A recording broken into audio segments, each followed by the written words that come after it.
Welcome to Hub Dialogues. I'm your host, Sean Speer, editor-at-large at The Hub. I'm honored to be back in conversation with David Frum for another installment of our bi-weekly video and podcast series on the key issues concerning Canadian policy and politics. In today's conversation, we'll discuss the Israel-Hamas war, including the political reaction in Washington and Western capitals more generally, and the Biden administration's strong support for Israel in particular. David, thanks as always for joining us. Thank you. We exchanged the day after the Hamas attacks against Israeli civilians, and again about a week later. A lot has happened, though, in the meantime. And I thought I would just open by having you reflect on the past month. What has surprised you? What has given you hope? And what has given you cause for concern? Well, it's a heartbreaking situation, a terrible human tragedy of all kinds. Of course, it opened with this terrible atrocity against Israeli civilians, 1,400 dead, rape, sexual abuse, torture of all kinds, and of course, mass abduction. It predictably led to a war in which people in Gaza are suffering terribly. I sort of think that there's a moral obligation not to start wars that are going to predictably redound on your own people. How else was this going to go? So you now have many thousands dead, some of them fighters, some of them not. You have tens of thousands, hundreds of thousands of people who are out of their homes. They're apparently 15% of the housing stock of Gaza has been wrecked. Not clear when how people return to any of this. Water supplies, electricity. It's a hard place to live. It's dry and stony. So terrible suffering. It does look like, I'm no military expert, it does look like the Israeli forces are closing in on the central command post of the Hamas leadership underneath the hospital. And whether that's a protracted siege, of course, I'm not going to make any predictions. We are moving also to a protracted political problem, which is there's going to have to be some way to govern Gaza when this is all over. It's pretty hard to imagine what that is going to look like. And it's also unclear whether there is a continuing effort to chase down, because Hamas doesn't just live inside Gaza. Hamas has a presence all over the region. It's got a presence in Qatar. And as we've now seen, it's got a presence in the cities of the West, including in cities in Canada.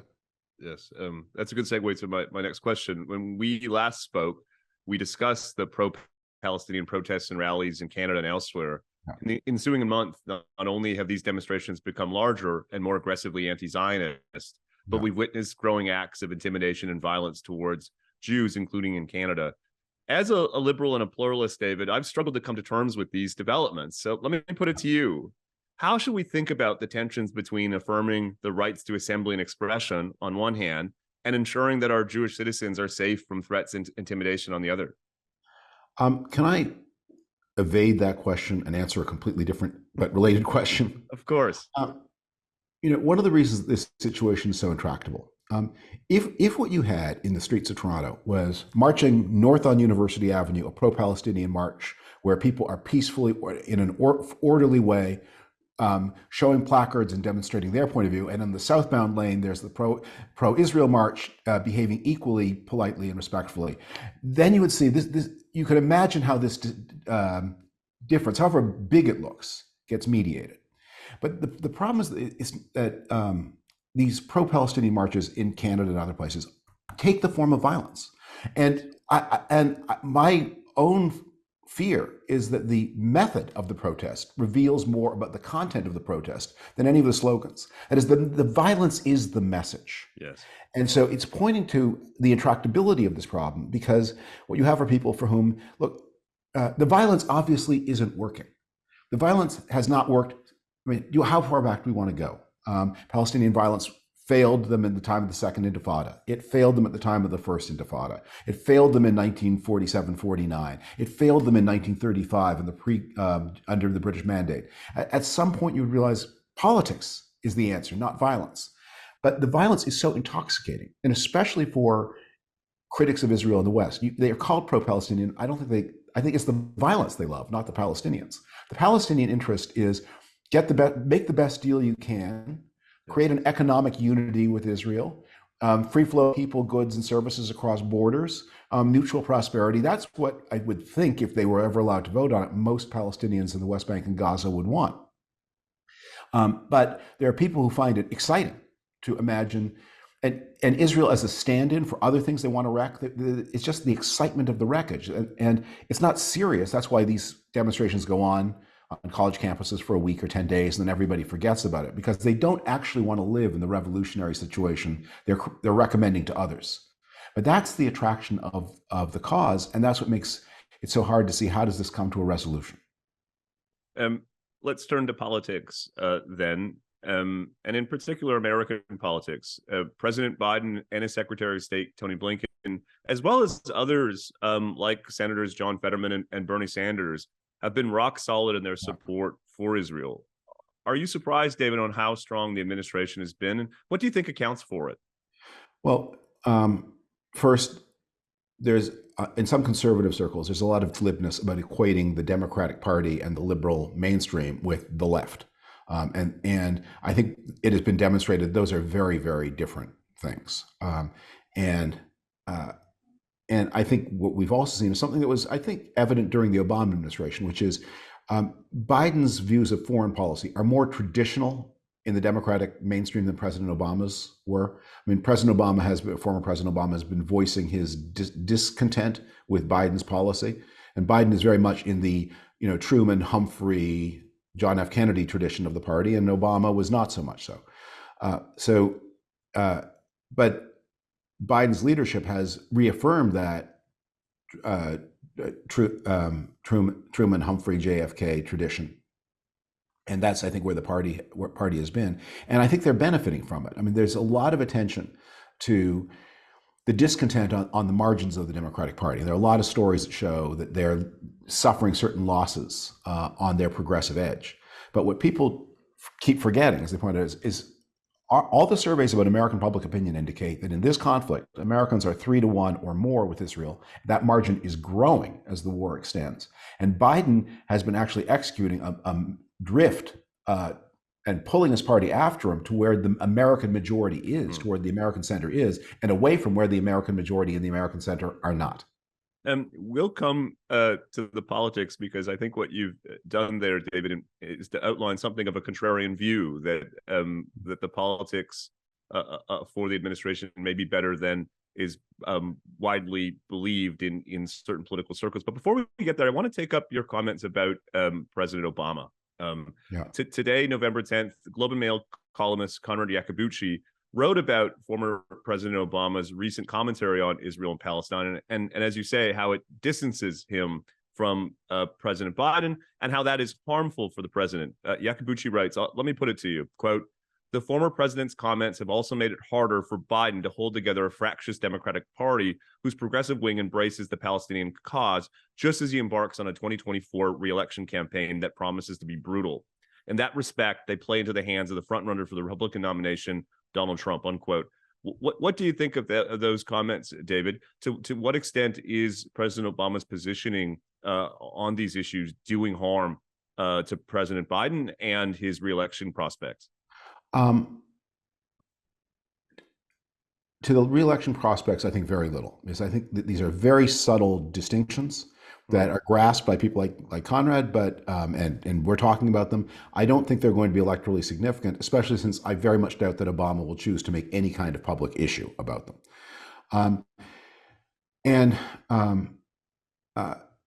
I think they go to another point, which is, when Obama talks about things that are on his conscience, one of the things that ought to be on his conscience, and I have some inklings that it sort of is his lack of regard for Joe Biden was a major force in pushing the Democratic Party to nominate Hillary Clinton in 2016 and not Joe Biden. Yes. And one of the things you have to wonder about is, we now have a better idea of how that would have gone if Obama had more respect for Biden and had laid hands on Biden as his successor, as most presidents lay hands on their vice president as their successor. Would history have taken a different turn? Now, Obama at the time would say that he did this out of deference to Biden, because Biden had recently lost his son, Beau, and he was so grief-stricken that he was in no position to. But Biden didn't think he was in no position to run for president. Biden didn't think he was too consumed by grief to do it. Obama made it clear that that's the direction he wanted to go in, and he basically shouldered Biden out of the race. So there is it has been a relationship with some tension in it for a long time. That tension is now, and as we see, Biden is he's just a more traditional Democrat. Like Obama would never have gone on a picket line. Um, that, as I said, Biden is a liberal labor leader. He is probably more liberal on many domestic issues than Obama was, but more traditional, more hawkish in his foreign policy, more confident in the American purpose and cause than Obama was. I mean, Obama always had trouble with the language of American greatness. It always stuck in his throat. Yes. And Biden revels in it. That's his natural language. Yeah. If I could just say in parentheses, David, I was talking to a senior representative of the New Democratic Party in Ottawa this week, and I made this very point that it's a strength of the left that it is in search of, and it is animated by identifying and addressing injustice. But at times that impulse can cause it to come to the judgment or the view that the society is sort of rotten to its core. And that is not Joe Biden. For all of the flaws that America may have, Joe Biden believes that America is fundamentally good and fundamentally a contributor to the world and global affairs. And I think that has manifested in his position on Israel and on Ukraine, for that matter. But I have to ask you about the politics. You outlined it a bit earlier, but let's take it up more directly.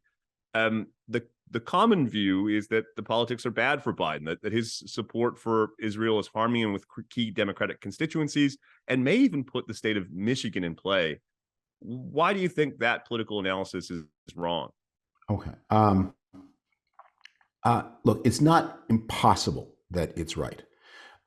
One of the things I remember from the election of the year 2000 was an important reason that Bush won Florida was there was a substantial, not enormous, but substantial Muslim population in Florida.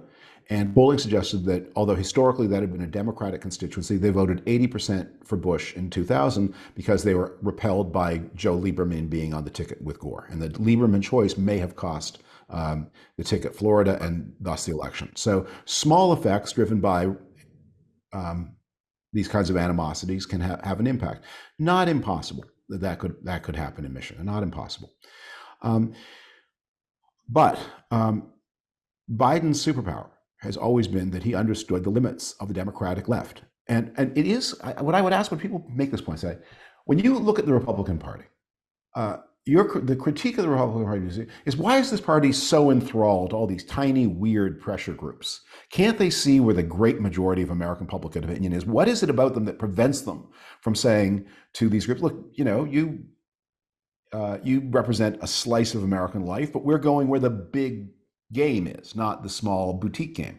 On the Democratic side, that's what Biden is doing. That's what he did in 2000. That race was not won. 2020. That was not won by Elizabeth Warren and Bernie Sanders and the chase of boutique. It was won by the most mainstream person available, and he then won the election. So, my background to all this is I am not impressed by the polling that purports to show Biden in trouble in his third year. I note that Obama had many of the same polling problems in his third year, 2011. I think it has something to do about the cycle and the structure of the Democratic Party. It's not so much a personal critique of Biden.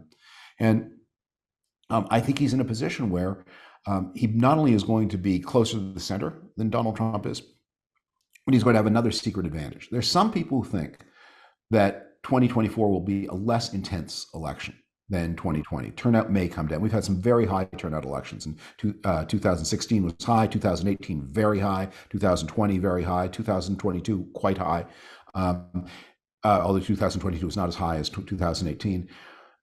There are some suggestions 2024 may see a reduction in intensity. If that's true, Biden does well with college-educated voters, with the people most likely to show up. If he's losing from the progressive edge of the party, those are groups that are the least affiliated, the least committed to the political process.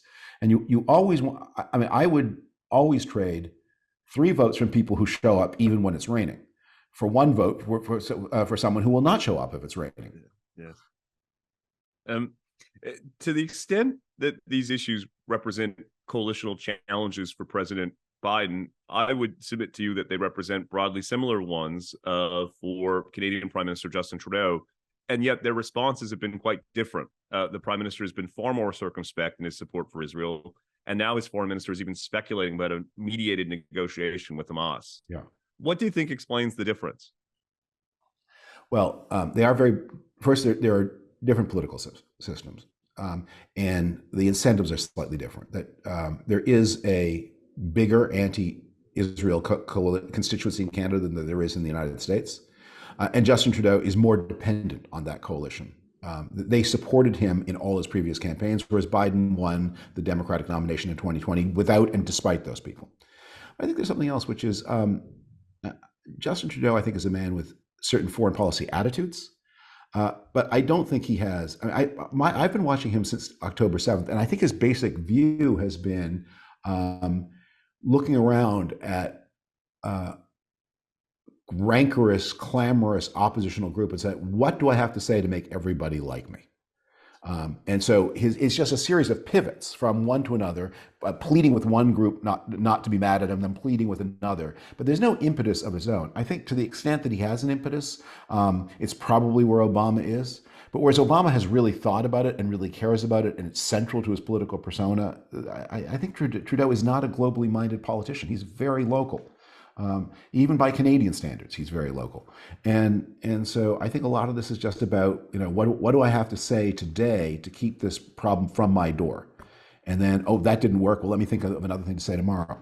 There's something else, which is, and this, I get why he does this, but he has this mantra that he's been using over and over again. Whenever there's an anti-Semitic outrage, this isn't Canada, he says. Well, I get what he means. He means this shouldn't be Canada. I wish this weren't Canada. I'm trying to signal to some newcomers to Canada that this behavior, however acceptable it was in the place they came from, is not acceptable here. Those are the things he's trying to say. That last one is maybe too fraught for him to say it as bluntly as I just said it. But obviously, this is Canada. Anti-Semitic outrages in the street, threats, intimidation, and violence, this is Canada. It is. Where else is it going on? It's happening in Canada. So it's part of what it means to live in Canada. It's part of Canadian life. And one of the resources that Canada used to have and other such countries used to have is some way to communicate to new arrivals. Here's how we do things here. You have to educate your daughters, whether you want to or not. You can't use violence in the streets. You can demonstrate, you have freedom of assembly, but it has to be not just nonviolent, but it has to show some respect for the other people in the streets, which includes things like don't leave a lot of trash behind. That just because that's an attitude of disrespect to your city. That's how things are done in Canada, and that's what we're trying to communicate. But Justin Trudeau has never believed that Canada as it was has anything to say to Canada as it's going to be. And in fact, one of his big attacks on Stephen Harper was Harper's attempt to make that communication. To say, here's something Stephen Harper really was saying, here's some things we do in Canada, and here's some things we don't do in Canada. And if you choose to come to Canada, you need to absorb this. And that was a big issue for Justin, that the old Canada had nothing to teach the new Canada. The learning was all to go the other way. All the wonderful things the new Canada would show the old Canada. And it turns out that one of the things that the new Canada has to show the old Canada is violent, intimidatory anti-Semitism. And now he doesn't have a language to say why he doesn't think that should happen. Well said, David. I would just say in parentheses that one of the challenges, it seems to me, is that when Mr. Harper talked about what it meant to be Canadian, he was talking about first principles. I think oftentimes for the Prime Minister, to the extent to which he has that vocabulary, it mostly amounts to a list of kind of progressive political preferences, which may be a good idea or a bad idea, but those are not at the core of our citizenship. We've been talking about how strong the Biden administration has been in its support of Israel over the past month. And I would say Washington more generally. Are there any risks, though, on the horizon, David? What could undermine the support that American politicians have given Israel in this time of need? Well, very shortly, we're going to move from what the technical experts call the kinetic phase of this war to a more protracted phase, and then we're going to move on to reconstruction. And then there are going to be the usual, the American public will tune out. and there will be the usual wrangling, and it will be expensive. And look, here's some arguments we're going to have. As and when this settles down, there is going to be a demand from the international community for considerable aid to rebuild Gaza. And it's hard enough to get aid to rebuild Ukraine in a war that Ukraine did not start and did not want, and where its cause is just. And we're now going to see maybe some competition between claims for Ukraine and claims for Gaza, and that's going to be an intractable issue. And we're going to need to find some kind of governing structure, and whether there's going to be an American role. So you're going to have more normal politics will reassert itself, and then you will have many more sides and factions. And what we're seeing right now, and this is going to be an especial challenge for the year ahead, is there is no functioning majority in the U.S. Congress, at least in the House of Representatives. It's very hard to get things through. We're heading toward another government shutdown, maybe next week. Congress is taking a long weekend. I think the strategy there is don't let them argue too much. The new speaker is probably waiting to the very last minute, then he can pull a deal out of his hat and give no one any choice as to how to implement the deal. But we may well be seeing a government shutdown with in the middle of a war, and with one Republican senator blockading military promotions and appointments. Let me put a final question to you, David. In the months prior to the Israel-Hamas war and the tensions that it's produced, there was optimism in conservative circles in Canada and the US about the prospect of incorporating Muslims into conservative politics on the strength of issues like education curriculum reform or parental rights. I've spoken to Muslims in recent weeks who are worried that those efforts have stalled and maybe permanently damaged by what's happened over the past month. What do you think about that? What we're seeing is that it's really kind of self-blinding to talk about Muslims as a bloc. It's a vast number of people, many of whom are in the West precisely to escape political claims, and whether they're more devout or less devout. They say, when I go into the voting booth, I'm a citizen, and of course, half of Muslims are women, and that gives them certain urgent views. So I think one of the things we all need to be a little bit more on guard against is assuming that those who speak most ideologically on behalf of a certain kind of ultra-conservative Muslim are the real Muslims, and everybody else who just has faith traditions as we all do, and certain pathways, but otherwise is wants to make a living and raise a family and live in peace, and not get into fights with their gay neighbors, and by the way, I assume that Muslims have the same share of the population who are gay as anybody else. That I think what is happening is here people claim on the right to speak to groups, and what we all need from this is a little bit more skepticism about the sentence that begins with the "as a comma" preface, because particularly when that group is as vast and divided as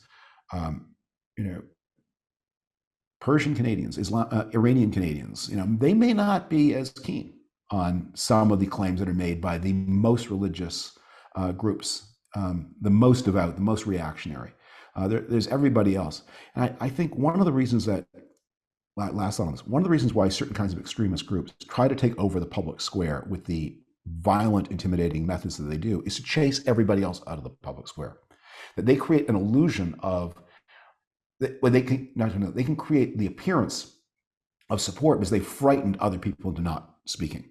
And in Europe, this is often done through outright attack or even homicide, where the less ideological, less reactionary members of the Muslim minority face the threat of being killed by some of the more extreme members, and so they withdraw from public life. So we just have to not allow this, and remember that.